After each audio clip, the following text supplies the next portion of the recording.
Lalkumar K. തിരുവനന്തപുരത്ത് ശ്രീകാര്യം കുളത്തൂരിൽ ജനിച്ചു.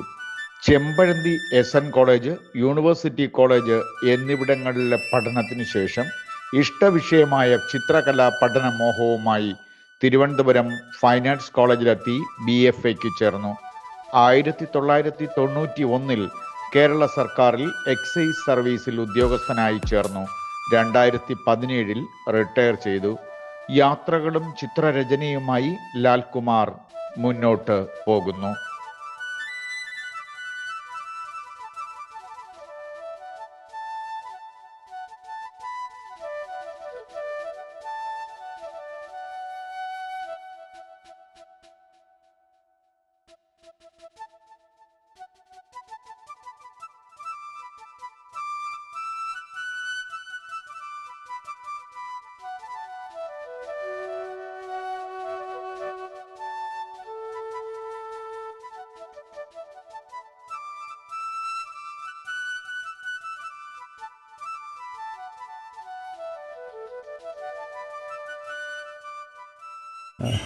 ഞാൻ കോളേജ് ഓഫ് ഫൈൻ ആർട്സിൽ നിന്ന് BFA പാസ്സായ പെയിൻറ്റിങ് വിദ്യാർത്ഥിയാണ്.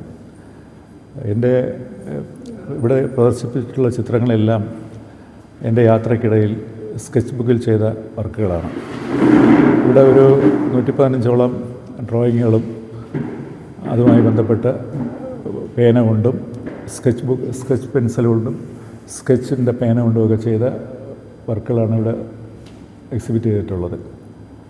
അതിൻ്റെ മിക്കവാറുമുള്ള വർക്കുകളെല്ലാം മനുഷ്യപക്ഷത്ത് നിൽക്കുന്ന മനുഷ്യരുടെയും പ്രകൃതിയുടെയും മൃഗങ്ങളുടെയും ഒക്കെയാണ്.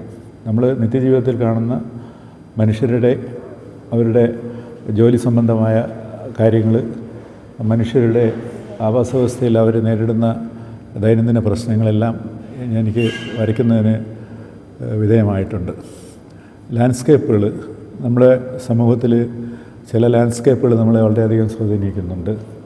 നിർമ്മിതികൾ, യാത്രാവാഹനങ്ങൾ, വിമാനങ്ങൾ, ട്രെയിനുകൾ എല്ലാം നമ്മൾ നിത്യജീവിതത്തിൽ ഡിപ്പെൻഡ് ചെയ്യുന്ന വാഹനങ്ങളും ഒക്കെയാണ്. അതിൽ കാണുന്ന മനുഷ്യർ, അവരുടെ ജീവിതങ്ങളെല്ലാം ഒരു ചിത്രകാരൻ എന്നുള്ള നിലയിൽ നമ്മളുടേതായ ഭാഷ ഒരു സ്കെച്ച് ബുക്കാണെന്നെങ്കിൽ ആ രൂപത്തിൽ നമ്മൾ അതിനകത്തേക്ക് കൊണ്ടുവരാൻ ശ്രമിച്ചിട്ടുണ്ട്. അങ്ങനെയുള്ള ഒരു മീഡിയവും ഒരു ക്ലാസ് റൂമിലെ സ്റ്റഡിയും അല്ല ചിത്രകലയിൽ എൻ്റെ സമീപനങ്ങൾ. നമുക്ക് കല എങ്ങനെയാണ് ചെയ്യേണ്ടതെന്ന് നമ്മൾ മനുഷ്യരോട് പറഞ്ഞു കൊടുക്കുകയാണ്. ഞാൻ കോളേജ് ഓഫ് ഫൈൻ ആർട്സ് പഠിക്കുമ്പോഴേക്കും നമ്മുടെ ഈ ക്ലാസ് റൂമുകളിൽ മിക്കവാറും നമ്മളെ മോഡലുകൾ വരയ്ക്കാനിരുത്തും, അല്ലെങ്കിൽ വേറെ ചരിത്രത്തെക്കുറിച്ച്, കലാചരിത്രമാണ് ശരിക്കും പറഞ്ഞാൽ പഠിക്കേണ്ടത്. നമ്മുടെ മാസ്റ്റേഴ്സിൻ്റെ ചരിത്രം, ഓരോ രാജ്യത്തെയും കല എങ്ങനെയാണ് രൂപപ്പെട്ടു വന്നത്, അവിടുത്തെ മാസ്റ്റേഴ്സ് എങ്ങനെയാണ്, ഏത് മീഡിയം ഉപയോഗിച്ചാണ് അവരെ വരച്ചിട്ടുള്ളത്, എങ്ങനെയാണ് മനുഷ്യരെ വിലയിരുത്തിയിട്ടുള്ളത്, അവിടുത്തെ രാഷ്ട്രീയം എന്താണ്, അവിടുത്തെ പരിസ്ഥിതിയെ എങ്ങനെ കണ്ടിട്ടുണ്ട്, യുദ്ധത്തെ എങ്ങനെ കണ്ടിട്ടുണ്ട്, ജനങ്ങളുടെ ഡെയിലി അഭിമുഖീകരിക്കുന്ന ജീവിത പ്രശ്നങ്ങളെ എങ്ങനെ കണ്ടിട്ടുണ്ട്. അങ്ങനെയുള്ള നിരവധി ചിത്രങ്ങൾ അവിടുത്തെ ലൈബ്രറിയിൽ നിന്നൊക്കെ നമുക്ക് പഠിക്കാൻ കഴിഞ്ഞിട്ടുണ്ട്. പിന്നെ കലാനിരൂപകരായ സുഹൃത്തുക്കൾ, അങ്ങനെയുള്ള മാസ്റ്റേഴ്സിൻ്റെ വചനങ്ങൾ, ഇതെല്ലാം കൂടുതൽ അവിടെ നിന്ന് പഠിക്കാൻ കഴിഞ്ഞതിൻ്റെ അടിസ്ഥാനത്തിലാണ് ഞങ്ങളുടെയൊക്കെ കലാപ്രവർത്തനങ്ങൾ ഈ രൂപത്തിലൊക്കെ രൂപപ്പെട്ടിട്ടുള്ളത്. ഇതുപോലെ ഇത് അങ്ങോട്ട് ഡയറക്ഷനിൽ വരച്ച് ഇത് അവിടെ ഇരുന്നിട്ട് ലുലുവിൻ്റെ അങ്ങോട്ട് പോകുന്നത്, ഇത് ആക്കുളം ജംഗ്ഷൻ, ഹൈവേയിൽ ആക്കുളം ജംഗ്ഷൻ, ഇവിടെ നിന്ന് അങ്ങോട്ട് ലുലുവിൽ പോവും. അവിടെ നിന്ന് അങ്ങ് പോകുമ്പോൾ അവിടുത്തെ കാഴ്ചകളൊക്കെ കാണാം. അങ്ങ് പോകുമ്പോൾ ഇതിങ്ങനെ കയറി രണ്ട് സൈഡിലും ഇതുണ്ടല്ലേ സർവീസ് റോഡ്. ഇത് അക്കാഡമിയിലെ T7 കമ്പനി, സാറിനറിയാം, കപ്പയിലെ T7 കമ്പനി. അവിടുത്തെ ഇങ്ങനെയുള്ള മരങ്ങൾ ഞാൻ രമേശനൊക്കെ അവിടെ ഒന്നിച്ചുണ്ടായിരുന്ന സമയത്തുള്ള. ഇത് പാരോ, ഇവിടെ ഭൂട്ടാനിൽ. ഇത് നമ്മൾ ഭൂട്ടാനിൽ പോകുമ്പോഴേക്കും അവിടെ ഒരു കോറോണേഷൻ ബ്രിഡ്ജുണ്ട്. ഇത് ബ്രിട്ടീഷ് രാജാവിൻ്റെ ഒരു സ്ഥാനാരോഹണ കോറോണേഷൻ ഉണ്ടായിരുന്നു. അപ്പോൾ അതിൻ്റെ സ്മരണയ്ക്കായി ഇന്ത്യയിൽ ആദ്യമായി ഒരു നദിയുടെ മുകളിൽ കൂടെ ഒരു ആർച്ച് ബ്രിഡ്ജ് കെട്ടുകയാണ്. അതായിരുന്നു തീസ്ത നദിയുടെ മുകളിൽ കൂടെ. അത് അവിടെ കണ്ടത്. പിന്നെ അത് ഞാനൊരു ലേഖനം ഇത് എഴുതാൻ വേണ്ടി എഴുതിയപ്പോഴേക്കും അതെല്ലാം സ്കെച്ച് ചെയ്തുകൊണ്ട് വന്നു. അത് തന്നെ സ്കെച്ച് ചെയ്തുകൊണ്ട് വന്ന് അതിൻ്റെ കളറും ഇതൊക്കെ തന്നെ അത് അപ്പോഴേ എൻ്റെ ഒരു സാധനമൊക്കെ ഉണ്ട്. പക്ഷേ നമ്മളവിടെ തന്നെ കുറേയൊക്കെ ചെയ്യാൻ സമയമുണ്ടെങ്കിൽ ഒരു വരച്ചിട്ടേക്കും. എൻ്റെ ഇതിൽ കൂടുതലും ലൈനാണ്, വെറുതെ ഇങ്ങനെ ലൈന്. പിന്നെ ഇതെല്ലാം ജെൽ പെന്നയും അങ്ങനെയൊക്കെ ഇട്ടിട്ട് അങ്ങ് വാഷ് ചെയ്ത് വിടുന്ന ഇതാണ്. എല്ലാം സ്കെച്ച് ചെയ്യും. ഇതും അവിടെ തന്നെയാണ്. പാരോ സർബുട്ടനിൽ പോയിട്ടുണ്ടോ? നല്ല മനോഹരമായ സ്ഥലമാണ്. പാരോ എന്ന് പറഞ്ഞ സ്ഥലത്ത് ഞങ്ങൾ ഇവിടെ ഈ ലോഡ്ജിൽ ഇരുന്നപ്പോഴേക്കും ഇങ്ങോട്ട് മാറിയിരുന്ന് അത് ചെയ്തു. ഇത് ആക്കുളം ടൂറിസ്റ്റ് വില്ലേജ് തന്നെയാണ്. ഇത് നമ്മുടെ യൂണിവേഴ്സിറ്റി നമ്മുടെ ഒരു കലാമേള ആ സമയത്തുണ്ട് 2012 എന്തോ ഒരു പരിപാടി ആദ്യത്തെ. അവിടെ നിന്ന് മസ്കറ്റ് ഹോട്ടലിൻ്റെ അവിടെ നിന്ന് ഒരു വഴി ഇങ്ങോട്ട് കയറണമുണ്ടായിരുന്നു ആ സമയത്ത്. ഇപ്പോൾ ഉണ്ടെന്ന് അറിഞ്ഞൂടെ, മറ്റേ ജി വി രാജ പവലിയൻ്റെ ഇപ്പോൾ ഉണ്ടെന്ന് അറിഞ്ഞൂടെ. അവിടെ നിന്ന് ഇങ്ങോട്ട് കയറുന്ന സ്ഥലമാണ്. അവിടെ നിന്ന് അത് വെറുതെ ഒന്ന് വളരെ ഇതെല്ലാം എൻ്റെ ഒരു കൺട്രോളില്ലാത്ത ട്രീറ്റ്മെൻറ്റാണ്. ഒരു റെസ്ട്രിക്ഷനും ഇല്ലാത്ത അങ്ങനെ റബ്ബറിട്ട് മായ്ക്കാൻ അങ്ങനെയുള്ള ഒരു കാര്യം. ഇതൊന്നും ഇങ്ങനെ എക്സിബിറ്റ് ചെയ്യാൻ വേണ്ടി ചെയ്ത ഒരു വർക്കുമല്ല. ഇത് ഇതുപോലത്തുള്ള ബുക്കിലിരുന്ന് ഇപ്പോൾ ആദ്യം ബുക്കിൽ നിന്ന് ഓരോന്ന് കയറിയെടുത്ത് ഫ്രെയിം ചെയ്തെടുത്താണ്. ഇത് പാരോ ഞങ്ങൾ ഭൂട്ടാനിൽ പോയപ്പോഴേക്കും ഈ ലാലിൻ്റെ ഈ പ്രാക്ടീസ് ശരിക്കും വളരെ ഇൻട്രസ്റ്റിംഗ് ആണ്. കാരണം ലാലിൻ്റെ ഈ ഫൈൻ ആർട്സ് കോളേജിലെ ഒരു സ്കില്ല് പുള്ളി പഠിച്ചെടുത്തിട്ടുണ്ട്. വര വളരെ രസകരമായിട്ടുള്ളൊരു ഫ്ലുവൻസിയുള്ള വര സ്വായത്തമാക്കിയ ആളാണ് ലാലി. പക്ഷെ പിന്നീട് പുള്ളി ജോലിയിൽ പ്രവേശിക്കുന്നു. ആ ജോലിയുടെ ഭാഗമായിട്ടും സ്വാഭാവികമായിട്ടൊരു യാത്രികൻ എന്നുള്ള ലാലിൻ്റെ ഒരു സ്വഭാവവും കൂട്ടിച്ചേർത്തുകൊണ്ടുള്ളൊരു ജീവിതത്തിൻ്റെ ഉള്ളിലാണ് ഇത്രയും വർക്കുകൾ ലാലുണ്ടാകുന്നത്. യാത്ര ചെയ്യുന്ന ഇടങ്ങളിലും ജോലി ചെയ്യുന്ന ഇടങ്ങളിലും വിശ്രമങ്ങളിലും ഒക്കെയാണ് ലാൽ ഈ വർക്കുകൾ ഉണ്ടാക്കിയിട്ടുള്ളത്. അപ്പോൾ ലാലിൻ്റെ പ്രത്യേകിച്ച് ഈ വർക്കിൻ്റെ ഒരു ഏറ്റവും ഇൻട്രസ്റ്റിംഗ് ആയിട്ടുള്ള സംഭവം എന്ന് പറഞ്ഞാൽ അത് വളരെ ഫ്ലുവൻ്റായിട്ടുള്ള വരയാണ്. വരങ്ങനെ ചാടി കുതിച്ച് പാഞ്ഞുകൊണ്ട് ഇങ്ങനെ ഇരിക്കും. അപ്പോൾ ആ വരയിലൂടെ അതൊരു ചിന്തയായി മാറുകയാണ്. ആ ഒരു സ്ഥലം കാണുമ്പോൾ ആ വരയാണ് ചിന്തിക്കുന്നത്. വര ഇങ്ങനെ ഓരോ രൂപത്തെയും അടയാളപ്പെടുത്തും. പിന്നീട് അതിൽ കളറ് വരുമ്പോഴാണ് കളറ് ഒരു റിമെമ്പറൻസ് പോലെയാണ്, ഓർമ്മ പോലെയാണ് കളറിന് അതിനകത്തേക്ക് വരുന്നത്. വാട്ടർ കളറിൻ്റെ ആ വാഷിങ് ഭയങ്കര രസകരമായിട്ടുള്ളൊരു വാഷിങ് നടത്തുന്നു. അത് വളരെ കളർഫുള്ളായിട്ടുള്ള ഒരു ലാൻഡ്സ്കേപ്പുകളും അതേപോലെ മൃഗങ്ങളും കൂട്ടുകാരും അതെല്ലാം നിറഞ്ഞ യാത്രയുടെയും ഒക്കെ വളരെ ഇൻട്രസ്റ്റിംഗ് ആയിട്ടുള്ള ഒരു പ്രാക്ടീസാണ് ലാലിൻ്റെ ഈ ആർട്ട്. ഇവിടുന്ന് ഇനി ലാൽ വലിയൊരു ആർട്ട് പ്രാക്ടീസിലേക്ക് കടക്കാൻ പോവുകയാണ്. ഇനി ഫുള്ളായിട്ട് ലാൽ ഇതിന് ശേഷം ഇനി വലിയൊരു ആർട്ട് പ്രാക്ടീസിലേക്കാണ് കടക്കുന്നത്. ഇത് യൂണിവേഴ്സിറ്റി കോളേജിന് പശ്ചാത്തലമാക്കിയ ഒരു നേരത്തെ ഈ പത്രക്കാരുമായിട്ടുള്ള ഒരു പ്രശ്നത്തിൽ ഞാൻ ഫേസ്ബുക്കിൽ എഴുതാൻ വേണ്ടി ചെയ്തതാണ്. ഇതും ആക്കുളം. ഇത് കാറിലിരുന്ന് മോനെ കൊണ്ട് ട്യൂഷനാക്കിയിട്ട് മറ്റേ അവിടുത്തെ ടൂറിസ്റ്റ് വില്ലേജ്. ഇതും മോനെ ട്യൂഷനാക്കിയിട്ട് പൂജപ്പുരയുള്ള ഒരു പോസ്റ്റ് ബോക്സ് ഉണ്ട് പഴയ ആനുവൽ സാധനം. അങ്ങനെ ഇവിടെ ഏതാ പെൻഷനേഴ്സൊക്കെ വന്ന് പാവപ്പെട്ടവന്മാർ വൈകുന്നേരം വന്നിരിക്കുന്ന ഒരു സംഭവമാണ്. ആവാം വെയിറ്റ് ചെയ്ത്. അപ്പം ഞാൻ അതിനകത്ത് സ്റ്റിയറിങ്ങിൽ വെച്ച് ഞാൻ അതിൻ്റെ ഇമാജിനേഷനുള്ള 1-2 ഉണ്ട്. അത് ചില പടങ്ങൾ, ചില ഇല്ലസ്ട്രേഷൻ.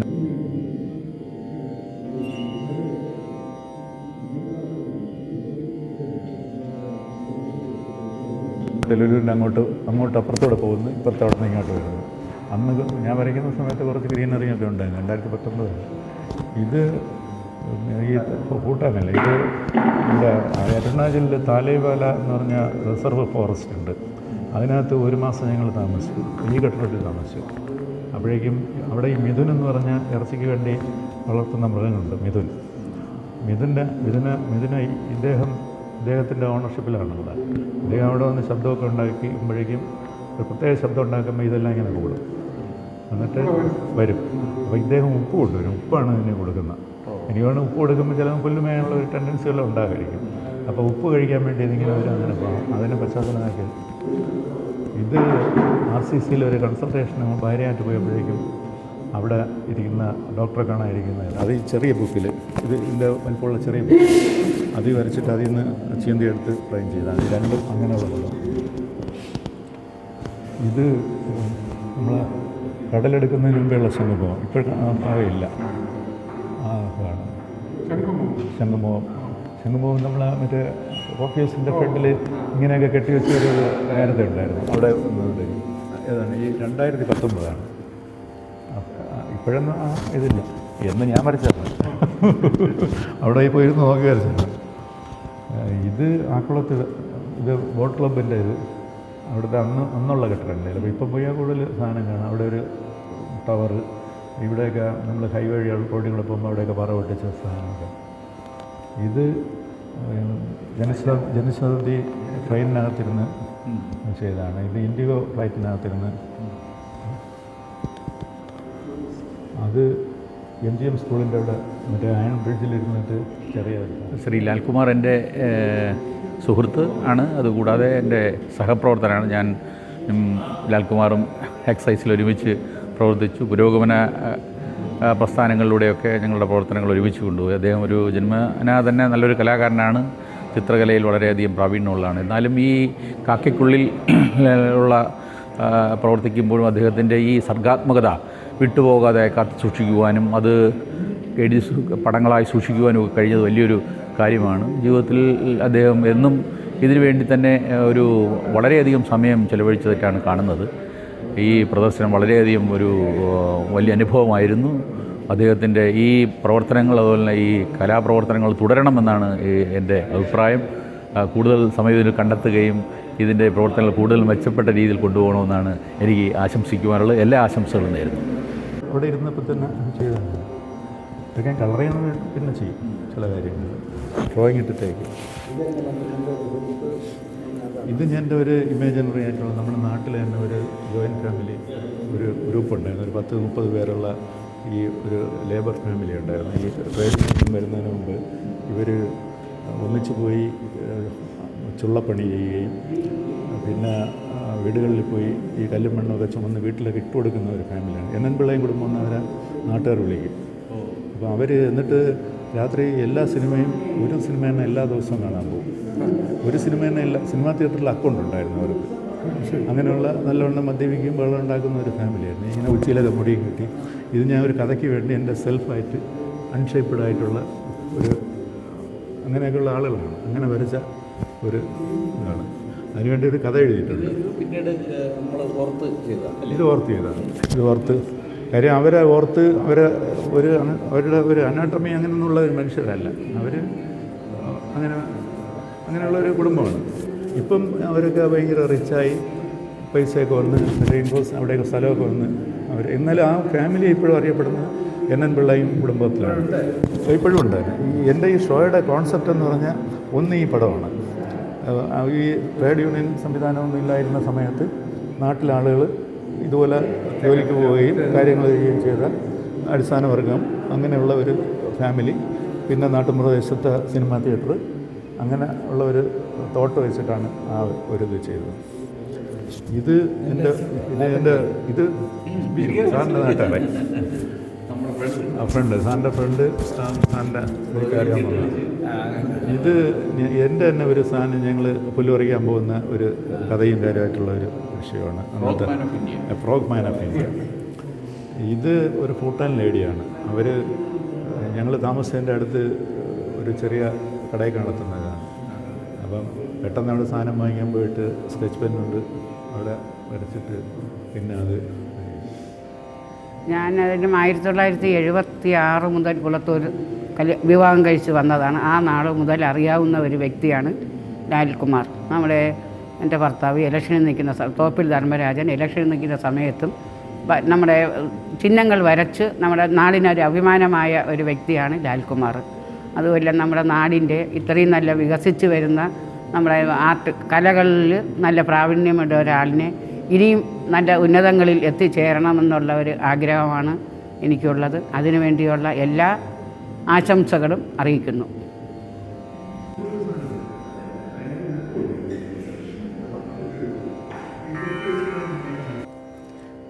ശ്രീ ലാൽകുമാറിൻ്റെ ഈ ചിത്രങ്ങളൊക്കെ വളരെ മനോഹരമായിരിക്കുന്നു. എൻ്റെ നാട്ടുകാരനാണ്, ഞങ്ങളുടെ ബന്ധുവാണ്. അപ്പോൾ ചെറുപ്പം മുതലേ അണ്ണൻ ഇത് കണക്ക് വരയ്ക്കുകയൊക്കെ ചെയ്യും. അപ്പോൾ ആദ്യമായിട്ടാണ് ഇങ്ങനെ ഒരു എക്സിബിഷൻ നടത്തുന്നത്. വളരെ മനോഹരമായിരിക്കുന്നു. അപ്പോൾ ഇനി ഇതൊരു തുടക്കമാകട്ടെ എന്ന് ഞാൻ ആശംസിക്കുകയാണ്. വളരെ മനോഹരമായ ചിത്രങ്ങൾ. അപ്പോൾ ഇനിയും ഞാൻ ആശംസിക്കുകയാണ്, ഇനിയും ഇത് കണക്കുള്ള കൂടുതൽ ചിത്രങ്ങൾ വരെയും എക്സിബിഷൻ വരെയും ഒക്കെ ചെയ്യട്ടെ എന്ന് ആശംസിക്കുന്നു. All the best. ഇതാണ് പല സുന്ദരന്മാരെയും വിരൂപരാക്കി ഇറക്കുന്ന ഒരു സങ്കേതമായിരുന്നു. ഇത് ശബരിമല ഡ്യൂട്ടി സമയത്തുള്ള 2009 ഞങ്ങൾ ലാലുവൊക്കെ ആയിട്ട് പോയ ആ സമയത്തുള്ള ഇത് രണ്ടെണ്ണം. ഇത് 2015.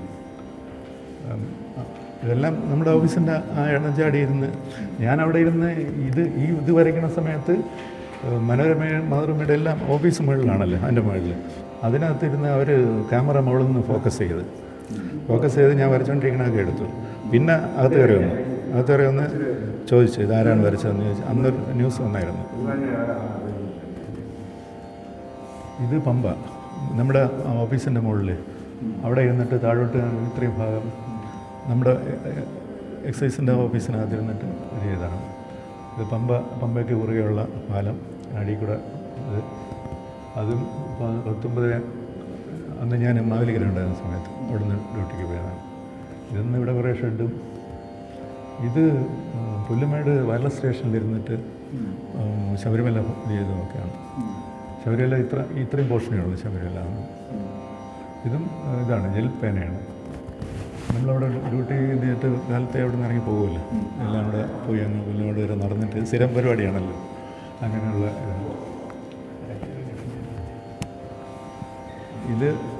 ഇതെല്ലാം അവിടെ ഇരുന്ന് വരച്ചാണ്. അത് മാളികപ്പുറത്ത് നിന്ന് അവിടെ നിന്ന് ഇറങ്ങി താഴോട്ട് വരുന്ന ഭാഷ. ഇത് നടുക്കിരിക്കുന്നതിൻ്റെ അച്ഛനാണ്. ഈ ഇരിക്കുന്ന പടങ്ങൾ, ഈ ഇരിക്കുന്ന 6 പടവും ചേർത്തലയുള്ള സമയത്തുള്ള പ്രതികളാണ് അവർ. പ്രതികൾ വന്നിട്ട് ഞാൻ വലിയ സ്കെച്ച് ബുക്കിൽ അവരെല്ലാം വരയ്ക്കുമായിരുന്നു. അവർക്കും ഒരു സന്തോഷമാണ്. പക്ഷേ അന്ന് നമ്മൾ പറഞ്ഞത് വേറെ പല കാര്യത്തിന് വേണ്ടിയാണ് ഇത് ചെയ്യുന്നതെന്നാണ് പറഞ്ഞത്. അതിപ്പം ഇത് ഫ്രെയിം ചെയ്തെടുക്കാൻ വലിയ പൈസയാവും ഓരോരുത്തര. അത്യാവശ്യത്തിന് ഒരു സിംബലൈസ് ചെയ്ത് അത് മാത്രം ഫ്രെയിം ചെയ്തെടുത്തു. അങ്ങനെ ഇതിനകത്ത് ഏതാണ്ട് കുറേ സാധനങ്ങൾ മുഴുവൻ എക്സൈസ് അനുഭവമാണ്. പിന്നെ നമ്മൾ സാറിന് അറിയാമല്ലോ, കലാകായികമേളയും അതിൻ്റെ സംവിധാനങ്ങളും അതിൻ്റെ ആർട്ട് വർക്കും അതിൻ്റെ സംഘാടനവും എല്ലാം നമ്മൾ അതിനകത്ത് ചെയ്തിട്ടുള്ളതൊക്കെ ഒരു കാലഘട്ടം. അച്ഛൻ അവസാനം അല്ലല്ല, ഇത് 99 വയസ്സിലാണ് മരിക്കുന്നത്. അത് അവസാന സമയത്തൊക്കെ ഇങ്ങനെ